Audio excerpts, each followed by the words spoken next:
It is international break, and a lot of teams will be playing in the qualifiers for the AFCON. That's talking about the Africa Cup of Nations, and also in the Euros for the qualifiers as well. But in Africa, we have 9 spots still up for grabs when the final round of qualifying matches for next year's Africa Cup of Nations take place this weekend.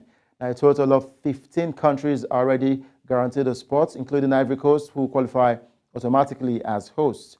The 2024 tournament will begin on the 13th of January, and the final will take place on the 11th of February.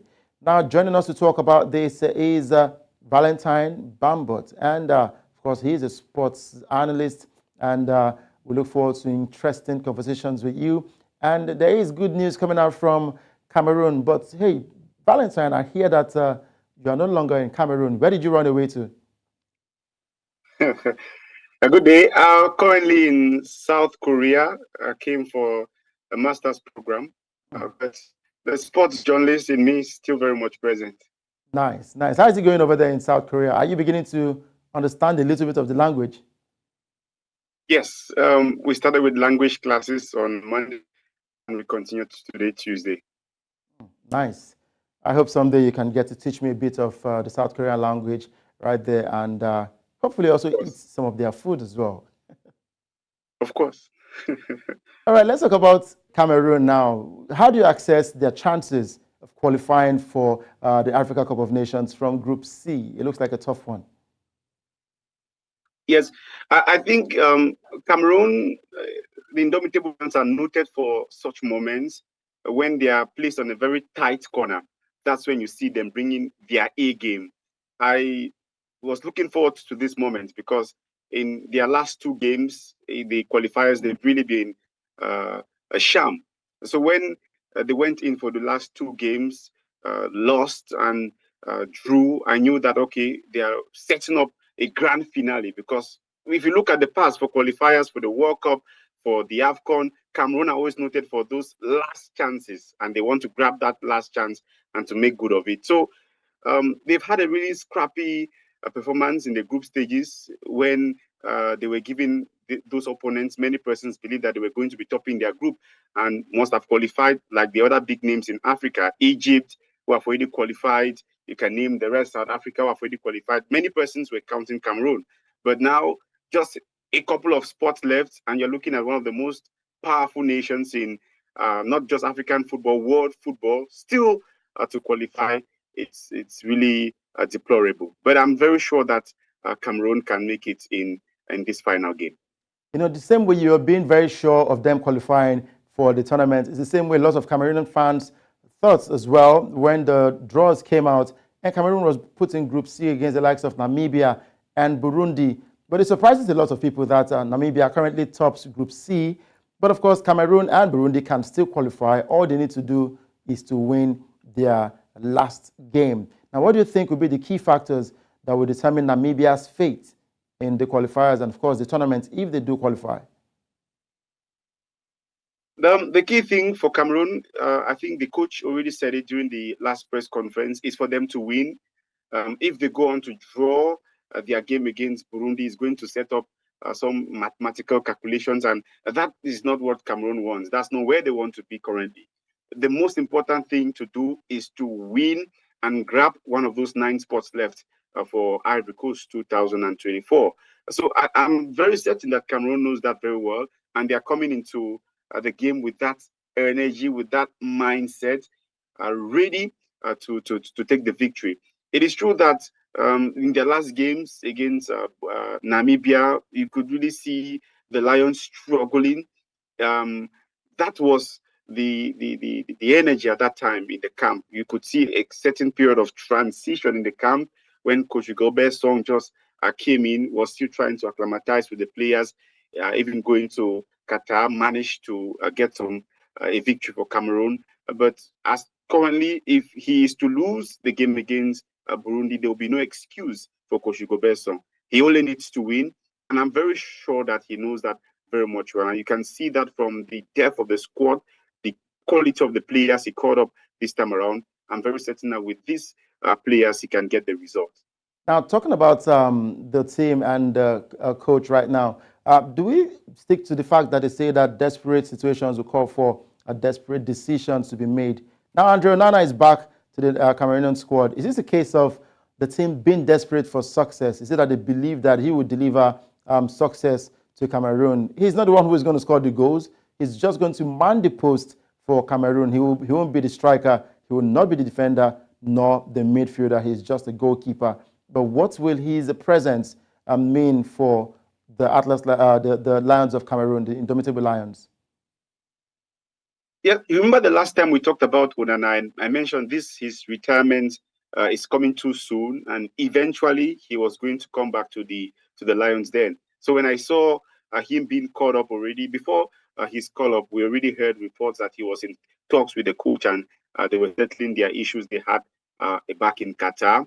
And when I saw him being named for the squad, I knew, okay, this is a moment for him to come back. And eventually he published a communique saying that he was going to honor that call. What Onana brings to the Lions then is confidence. He's a goalkeeper that inspires confidence at the back. We saw him doing that in the last games for his team, Manchester United.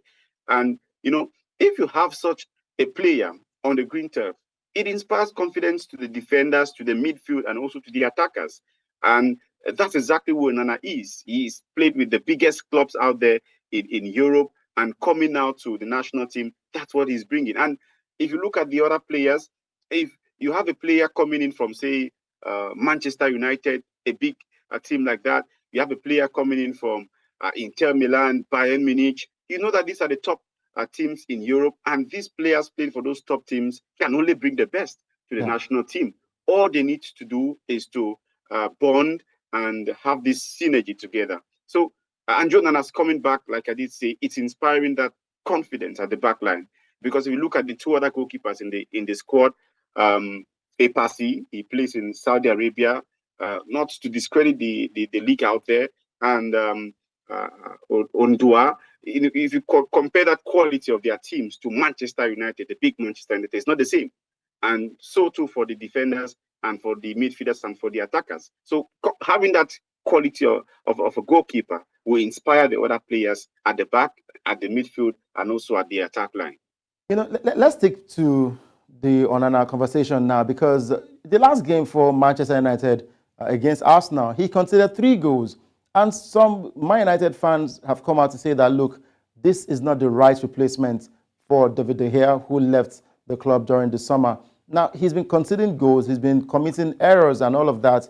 How sure are you that Onana is the same goalkeeper that featured for Cameroon in Qatar and other games compared to what we have now? That's right. Onana will always remain Onana, regardless of the team he plays for and the players he plays with. Now, the difference coming with the defenders and the other players he plays with, because this is the same Andre Onana that made quality saves for Inter Milan, that kept clean sheets for Inter Milan, and carried them to the finals of the UEFA Champions League. And then we're talking about Manchester United, the same goalkeeper. So what's happening? The defenders are not present. So it's the same situation we have in the national team. Yes, Onana has not, he has been conceding goals, same for the national team, but the defense line this time around has changed. Although the mentality of Cameroonians, towards Onana are quite different. As we speak, there are some people who are very excited knowing that Andre Onana is coming back to the Lions. And I was just engaged in a WhatsApp group chat with a couple of Cameroonians. Some of them are happy, others are very sad. They don't want him in the national team because they feel like he doesn't deliver the goods. But I think he does, because you just need to have the right defenders. So from all indications, the problems of Manchester United is not the goalkeeper. It was not Harry Maguire. It's the pairing that you have.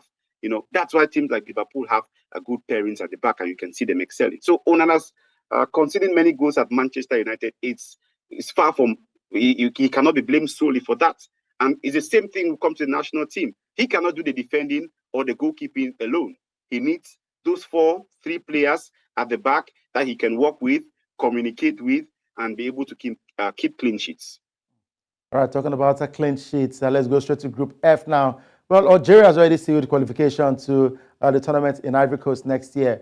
But Tanzania and Uganda still have a chance to qualify for that same tournament. I mean, when you look at these names and compared to the other big names that we have in the qualifiers, you expect all the big names to qualify with ease. Then when it comes to the tournament proper, probably one or two upsets will get to happen. But what are the chances for the likes of Tanzania and Uganda to join Algeria? The Desert Foxes, Algeria, have never been a doubt on the African continent.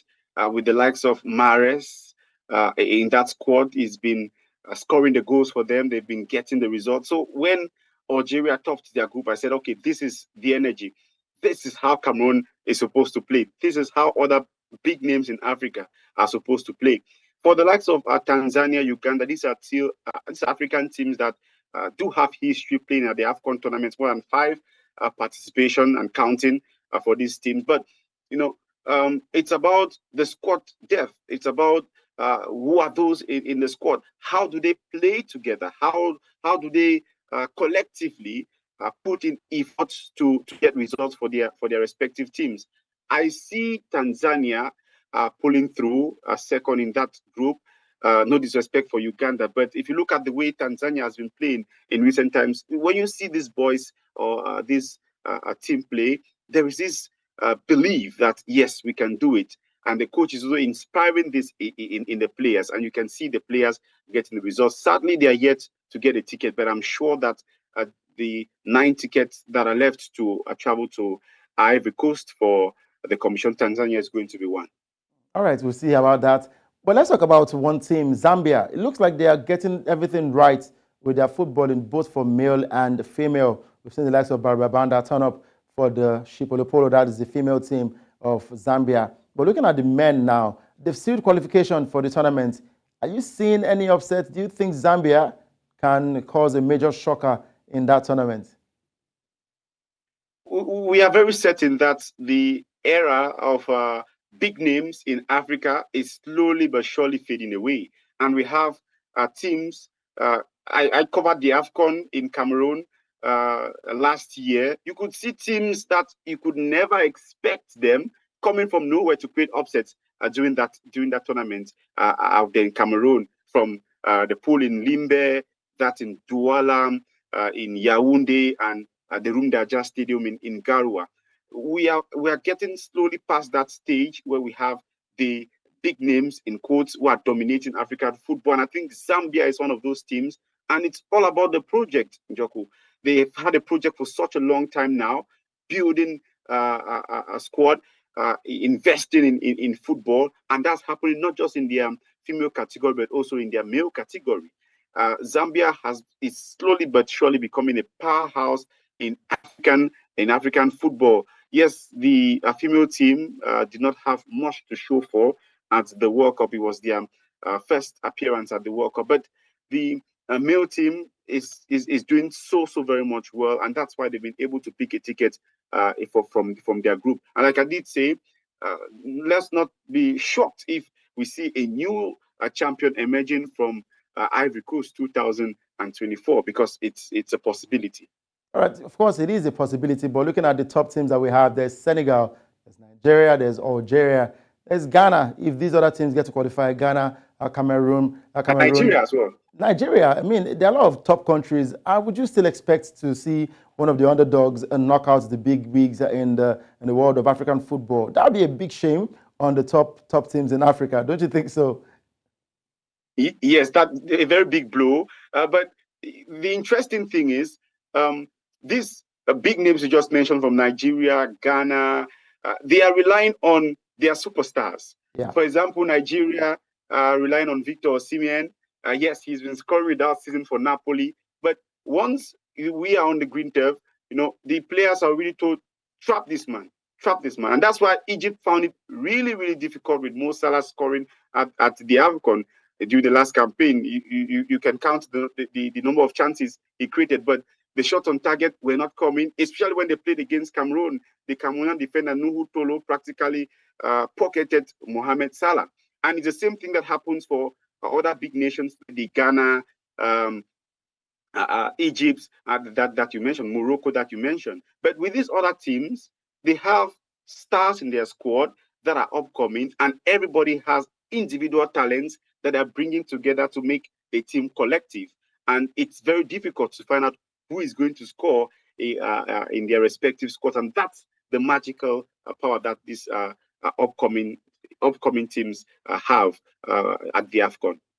All right, we look forward to the qualifiers this weekend, and we'll see all the teams that will see qualification, and we hope that Cameroon, with the help of the teams and the return of Andre Onana, will mean qualification for the indomitable Lions of Cameroon. Thank you very much, Valentine Bambot, for your time. Thank you very much for having me.